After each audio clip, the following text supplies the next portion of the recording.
Aka keldingiz, qayerdan topib keldik bizni? Instagramdan ko'rib keldik, Ro'zmat akamlarni.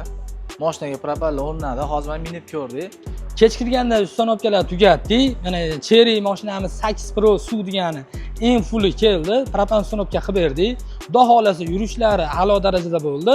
Bu mashinamiz GDI motori bo'lib 90 ga 10 harakatlanadi. Bunga 60 bitalik orqalariga 60 bitalik propan ustanobka qilib berdik. Oldiga Yevropa gazdan 48 ga 4 original narsalar bilan ustanobka qilib berdik. Hozir tekshirib ko'rdik, egalariga topshirdik. Bir qator egalardan so'raymiz, qanaqa natija bo'lganini o'zlari bir qator aytadilar. Aka keldingiz, qayerdan topib keldik bizni? Instagramdan ko'rib keldik, Ro'zmat akamlarni. Mashinaga propeller o'rnadi, hozir men minib ko'rdik. Hammasi yaxshi. Ishimizdan mamnunmisiz? Mamnunmiz aka. Sog' bo'linglar. Sog' bo'ling aka. Xizmatlar bo'yicha bemalol 501 avtometanga murojaat qilaverasizlar. Shunaqa GDI mashinalar bo'yicha bemalol muammo yo'q kelaverasizlar.